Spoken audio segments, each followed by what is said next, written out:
এই আমাদের এখানটায় ব্যাগ রাখা আছে, 3টা ব্যাগে 50 টাকার মতো নিচ্ছে এখানটায়। তো হাই ফ্রেন্ডস, তো লাস্টে এখন বাইছে 9:37। তো এখন আমরা রুম নিয়েছি একটা, আজকে 25শে ডিসেম্বরের জন্য। আজকে রুমের রেটটাও প্রচণ্ড হাই। তো রুমটা দেখাচ্ছি তোমাদেরকে। এই যে রুম,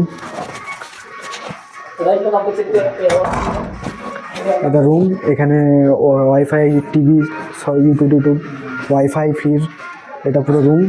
তো 5 জন আছি আমরা। মোটামুটি 2500 টাকায় ঠিকঠাকই আছে রুমটা, মোটামুটি ভালোই দিচ্ছে আর কি রুমটাকে। নিচে আমাদের 2 জন শুবে আর উপরে 3 জন শুবে, জায়গা নেই আর হোটেলও পাওয়া যাচ্ছে না, এত চাপ। দেখা হচ্ছে তাহলে কালকে আবার সকালবেলা, কোথায় যাই দেখি কালকে আমরা। তো কালকে ভিডিও দেখো। তো আমার চ্যানেলে যে নতুন তারা সাবস্ক্রাইব আর বেল আইকনটা বাজাবে, আর ফেসবুক হলে ফলো করে নেবে। তো চলো।